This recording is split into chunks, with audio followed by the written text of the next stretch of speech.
हिंदी में यूपीएससी की तैयारी से संबंधित प्रोग्राम्स को देखने के लिए सब्सक्राइब करें स्टडी IQ-IAS हिंदी।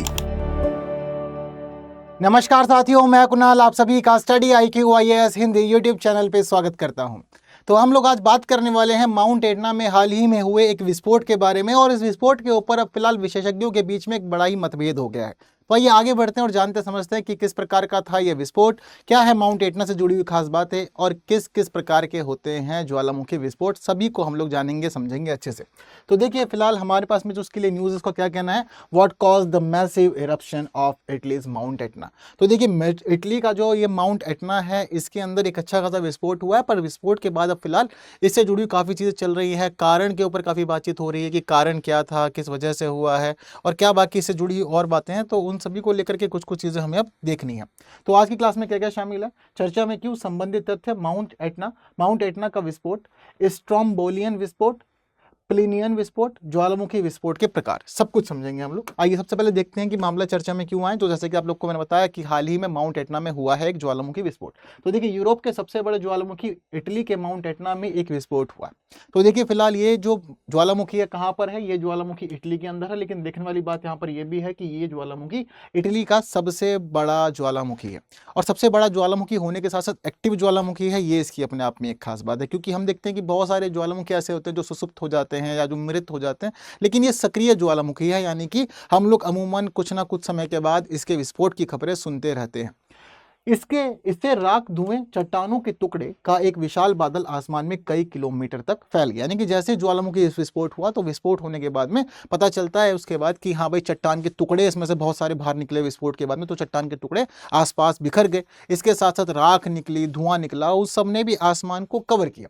तो ये एक अच्छी खासी स्थिति देखी गई थी। हालांकि ये भी कहा जा रहा है कि दृश्य काफी अलग सा बना था, काफी अच्छा दृश्य बना था, लेकिन हताहत की कोई खबर नहीं आ रही है। ये भी हम लोग के लिए एक अलग सूचना पता लगी है। तो हताहत नहीं, नुकसान नहीं पहुंचा, लेकिन हाँ विस्फोट जो है वो अपने आप में खास रहा है। ठीक, विस्फोट से एक शानदार दृश्य उत्पन्न हुआ, ठीक है, लेकिन इसके परिणाम स्वरूप किसी प्रकार की चोट या क्षति की सूचना नहीं मिली तथा क्षेत्र में उड़ानें भी मुश्किल ही बाधित हुई। तो ना तो उड़ानें बाधित हुई है, ना ही कोई नुकसान की खबर आई है, मतलब सब चीज़ जैसे चल रही थी वैसे ही संचालित होती रही इसके बाद में। अब जरूरी है कि थोड़ी सी बात हम लोग माउंट एटना की करें। माउंट एटना वैसे तो खैर ज्योग्राफी के हिसाब से हमारे लिए एक इंपॉर्टेंट टॉपिक हो जाता है। जीएस पेपर 1 के अंदर चीज़ें पहले भी पूछी गई हैं, आगे भी पूछी जा सकती हैं, इसमें कोई दो राय नहीं है। अब देखिए दरअसल माउंट एटना इसे कभी कभी सिर्फ एटना के रूप में भी कहा जाता है ना, ऐसा नहीं कि जरूरी है कि पूरा आप माउंट एटना बोले। तो अगर आप लोग एटना भी बोलेंगे तो ये पता चल ही जाएगा कि हाँ हम किस ज्वालामुखी की बात कर रहे हैं। ठीक है, ये कहाँ पर है, तो ये भूमध्य सागर के सबसे बड़े द्वीप सिसिली के पूर्वी तट पर एक सक्रिय ज्वालामुखी है। तो ये कहां पर है, भूमध्य सागर के सबसे बड़े द्वीप सिसिली के पूर्वी तट पर एक सक्रिय ज्वालामुखी है, जो इतालवी बूट के ठीक नीचे स्थित है। अब देखिए इसकी एग्जैक्ट लोकेशन अगर हम लोग को मैप में देखनी होगी तो कहां मिलेगा, तो देखिए यहां पर आप लोग को मैप के थ्रू चीजें पता चल रही होंगी कि भाई क्या है इटली की स्थिति। ठीक है, तो यूरोप के अंदर ये हम लोग का है इटली। ठीक है, अब ये इटली के अंदर हमें पता चलता है कि कहाँ है हमारा माउंट एटना। तो देखिए ये माउंट एटना का लोकेशन है, यानी कि जो द्वीप है, जिस द्वीप की बात की हम लोगों ने सिसिली द्वीप, तो ये सिसिली द्वीप है और उसका पूर्वी तट बताया गया है ना। जैसे कि हम लोग अगर वर्डिंग भी फॉलो करते हैं तो क्या पता चलता है कि सबसे बड़े द्वीप, तो भूमध्य सागर का सबसे बड़ा द्वीप जो है वो सिसिली द्वीप है। अब सिसिली द्वीप के पूर्वी तट पर ये एक सक्रिय ज्वालामुखी, यानी कि अगर हम बात करें सिसिली द्वीप की, तो सिसिली द्वीप के पूर्वी तट कौन सा होगा, ये इसका पूर्वी तट है, और यहाँ पूर्वी तट पर हम पता चलता है कि ये जो लोकेशन है, ये लोकेशन माउंट एटना की लोकेशन है, यानी कि इस जगह पर मौजूद है माउंट एटना।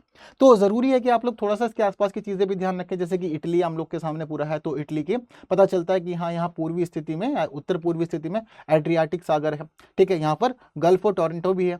इसके साथ साथ पता लगता है कि यहाँ पर आयोनियन सी भी है, यहाँ पर भूमध्य सागर है। ठीक है, तो भूमध्य सागर, आयोनियन सी ये थोड़ा थोड़ा पास पास में है। वहीं इसके अलावा पता चलता है कि इटली के पश्चिम में टेरानियन सी भी है। तो ये थोड़ी थोड़ी सी की लोकेशंस भी आप लोग को याद रखनी पड़ेगी, क्योंकि आजकल जो यूपीएससी का पेपर है प्रीलिम्स का खासतौर पर, वो डाइवर्स होता जा रहा है, कई कई चीज़ों को ऐड कर रहा है। तो हम लोग मिस नहीं कर सकते अपनी तरफ से कि अपनी तरफ से कुछ मिस करते हुए हम लोग आगे बढ़ जाएं।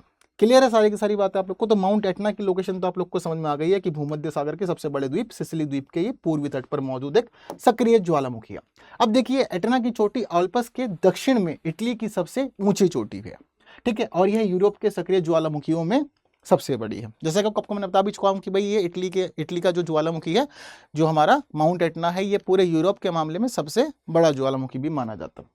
एटना के शिखर पर 5 गड्ढे हैं। ऐसा क्यों है? क्योंकि भाई जब कई बार अलग अलग छिद्रों से ज्वालामुखी विस्फोट हुआ तो इसी विस्फोट के कारण ये गड्ढे बन गए और यहाँ की जो मिट्टी थी वो मिट्टी धंस गई है अंदर। ठीक है, तो पता चलता है कि यहाँ जो एटना के शिखर पर 5 गड्ढे हैं जो ज्वालामुखी के ज्यादातर विस्फोट के लिए जिम्मेदार माने जाते हैं।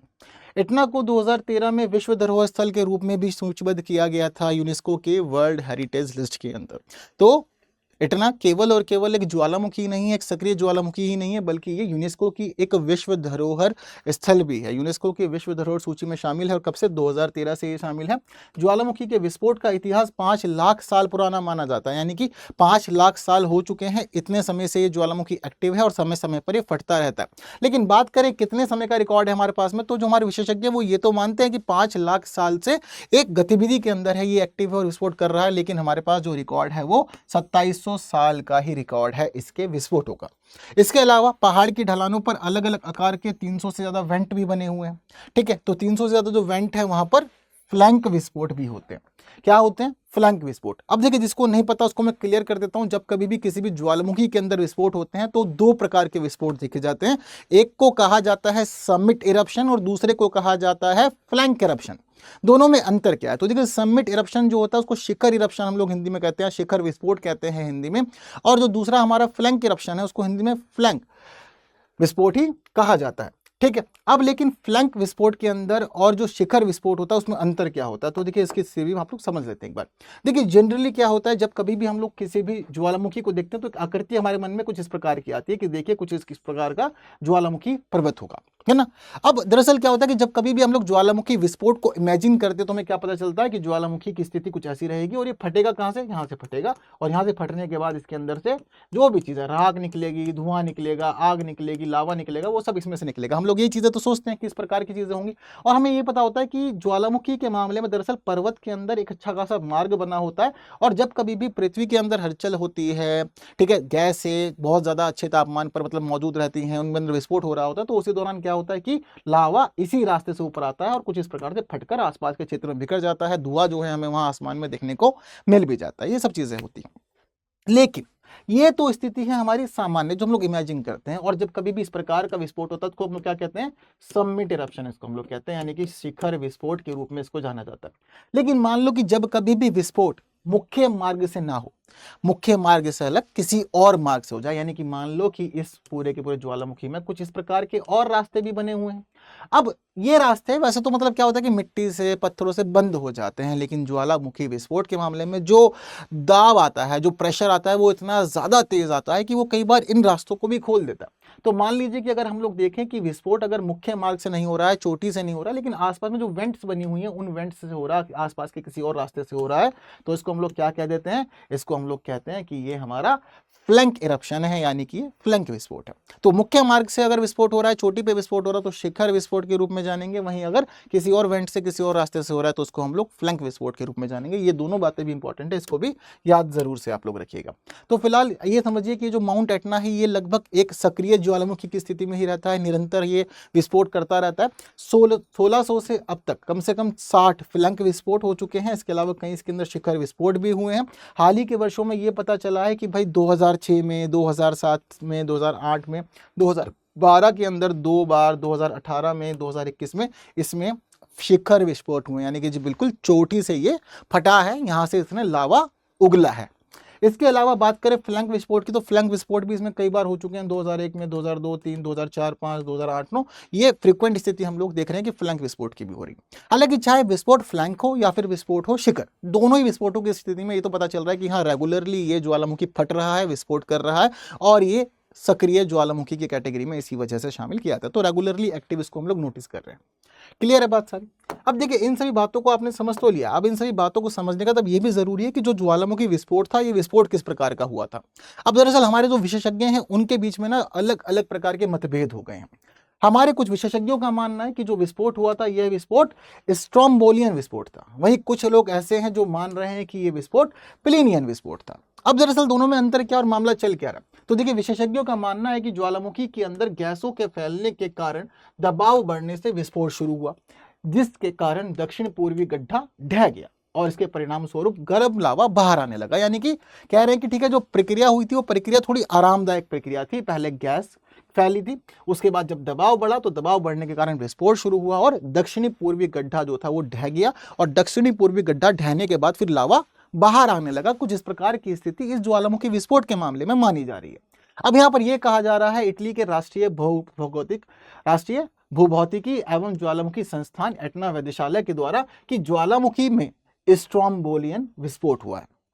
अब दरअसल स्ट्रोम्बोलियन विस्फोट तो ये लोग कह रहे हैं कि भाई स्ट्रोम्बोलियन विस्फोट हुआ है, लेकिन वहीं एक दूसरे वैज्ञानिकों का भी समूह है, वो लोग ये मान रहे हैं कि माउंट एटना के अंदर स्ट्रोम्बोलियन विस्फोट नहीं हुआ है, जबकि इसके अंदर पिलीनियन विस्फोट हुआ है। अब ये दो अलग अलग स्थितियां आ गई। कुछ लोग कह रहे हैं कि भाई स्ट्रोम्बोलियन विस्फोट हुआ है और कुछ लोग कह रहे हैं कि पिलीनियन विस्फोट हुआ है। अब ऐसा क्यों हो रहा है और इन दोनों में अंतर क्या है? इन दोनों के बीच के अंतर को भी समझना है। क्यों? क्योंकि देखिए, माउंट एटना के द्वारा किए गए विस्फोट ने कई किलोमीटर तक आसमान में सामग्री फेंकी, और ज्वालामुखी वैज्ञानिकों का यह समूह कहता है कि यह एक पिलीनियन विस्फोट था। ठीक है, यानी कि इनका कहना है कि जब फटा तो भाई आसपास में चीजें बिखरी, जैसे कि आपको मैंने शुरुआत में बताया था कि भाई धुआं अच्छे खासे क्षेत्र में फैल गया, आसपास हम लोगों ने चट्टान के टुकड़े भी देखे, राख भी बिखरी। तो इसी वजह से कह रहे हैं कि नहीं, आप इसको स्ट्रोम्बोलियन विस्फोट नहीं मान सकते, आप इसको पिलीनियन विस्फोट मानेंगे। और वैज्ञानिक आमतौर पर विस्फोट को उसके विस्फोटक होने के आधार पर वर्गीकृत करते हैं। कि जिस प्रकार की आप देखते हैं ज्वालामुखी फटता है, अगर बहुत धमाकेदार फटेगा तो उसका एक अलग रूप माना जाएगा, अगर थोड़ा शांति से फटेगा तो अलग रूप माना जाएगा। आवाज नहीं कर रहा है, बस चुपचाप से उसने लावा उगलना शुरू कर दिया, लावा निकलता हुआ दिख रहा है, लेकिन शोर शराबा नहीं हो रहा, तो वो एक अलग रूप माना जाएगा। तो बड़े विस्फोट ज्यादा खतरनाक होते हैं क्योंकि वे ज्यादा बड़े क्षेत्रों को कवर कर सकते हैं और तेजी से आगे बढ़ते हैं। तो विशेषज्ञ इसी वजह से अलग अलग स्थिति में ज्वालामुखी के विस्फोटों को अलग अलग रूप में विभाजित करते हैं।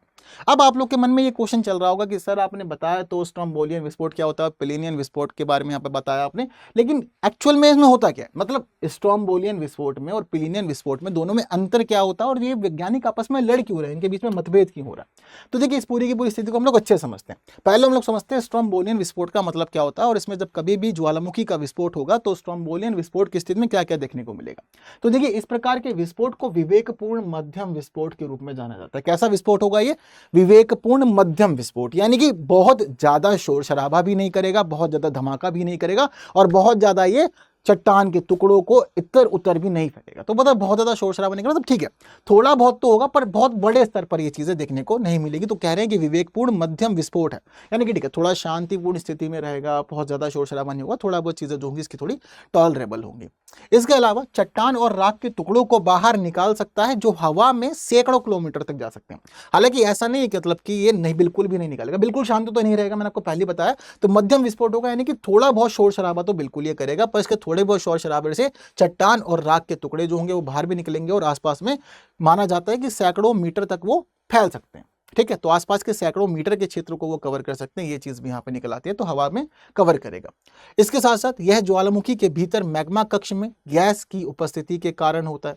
ठीक है, तो यह ज्वालामुखी के भीतर मैग्मा कक्ष में गैस की उपस्थिति के कारण विस्फोट होगा, इसका यह भी माना जाता है। स्ट्रोम्बोलियन विस्फोट का नाम स्ट्रोम्बोली नामक एक अन्य इतालवी ज्वालामुखी के नाम पर रखा गया। अब इसको क्यों कहा जाए? क्योंकि ये जो दरअसल स्ट्रोम्बोली नामक ज्वालामुखी है ना, ये स्ट्रोम्बोली नामक ज्वालामुखी दरअसल 10 से 20 मिनट में छोटे मोटे विस्फोट करता रहता है और लगातार 2000 वर्षों से फट रहा है। तो जब कभी भी कोई ज्वालामुखी फ्रीक्वेंटली फटता है ना, तो मान लेते हैं कि इसके अंदर विशेषता जो है वो विशेषता स्ट्रोम्बोली ज्वालामुखी की विशेषता है। अब आप ये सोच रहे होंगे कि सर यहाँ पर बताया गया है कि स्ट्रोम्बोली नामक जो ये ज्वालामुखी है ये भी एक इतालवी ज्वालामुखी है, तो ये दरअसल है क्या, कहाँ पे? तो देखिए, इसकी लोकेशन भी आपको मैं दिखाता हूँ। तो देखिए, आपको मैंने माउंट एटना बताया था, माउंट एटना यहाँ बताया था ना मैंने। तो देखिए, यहाँ पर ये जो लोकेशन है ना, ये है स्ट्रोम्बोली ज्वालामुखी, और ये एक ऐसा ज्वालामुखी है जो 10-20 मिनट के अंतर पर फटता रहता है, छोटे मोटे थोड़े बहुत धमाके ये करता रहता है, थोड़े बहुत ये विस्फोटक स्थिति में रहता ही रहता है। क्लियर है बात सारी? तो हमें पता चलता है कि अगर ज्वालामुखी स्ट्रोम्बोलियन विस्फोट करता है तो ऐसी स्थिति में बहुत ज्यादा बड़े धमाके नहीं करेगा, लेकिन हाँ, राख और चट्टानें निकलकर कुछ मीटर वाले एरिया को तो कवर कर ही सकती हैं, इतने एरिया में तो फैल ही सकती हैं, इतनी चीजें तो रहेंगी ही रहेंगी। ये चीजें पता चल गई, और नाम इसका भी एक ज्वालामुखी से ही लिया गया। लेकिन अब पिलीनियन के अंदर क्या होता है? पिलीनियन भी समझ लिया जाए तो दोनों में अंतर भी स्पष्ट हो जाएगा। तो देखिए, दरअसल जो पिलीनियन ज्वालामुखी होता है उसकी खास बात यह है कि पिलीनियन ज्वालामुखी के जो विस्फोट होते हैं ये सबसे विस्फोटक और हिंसक माना जाता है। यानी कि जब समझ लीजिए कि विस्फोट बहुत ज्यादा खतरनाक स्तर पर होता है, बहुत ज्यादा धमाकेदार होता है, और ये राख के टुकड़ों को, यानी चट्टान के टुकड़ों को, राख को बहुत दूर दूर तक फेंकने का काम करता है, बहुत ऊंचा ऊंचा फेंकने का काम करता है, तो समझ में आ जाता है कि भाई ये बड़ा ही क्रोधित था, गुस्से में था, तो इस वजह से जो विस्फोट होगा ये बड़ा धमाकेदार होगा, खतरनाक विस्फोट इसको माना जाता है और हिंसक प्रकार का विस्फोट भी इसको कहा जाता है। भाई बहुत खतरनाक स्थिति है इसकी, ठीक है।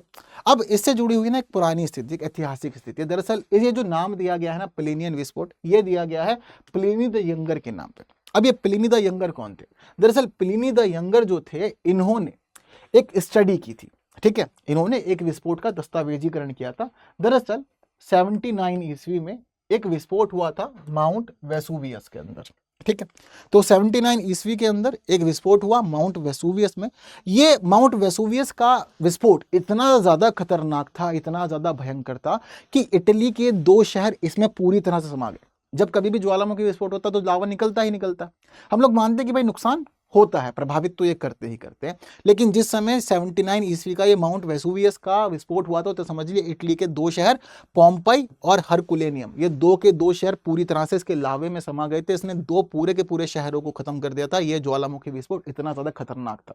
तो जब कभी भी कोई भी ज्वालामुखी आज के समय में बहुत ही ज्यादा भयंकर स्थिति में, बहुत ही हिंसक स्थिति में विस्फोट करता है तो मान लिया जाता है कि भाई ये प्लिनियन विस्फोट है, ठीक है। और इसका इतिहास मतलब हम पता चल रहा है कि रेफरेंस कहां से लिया गया।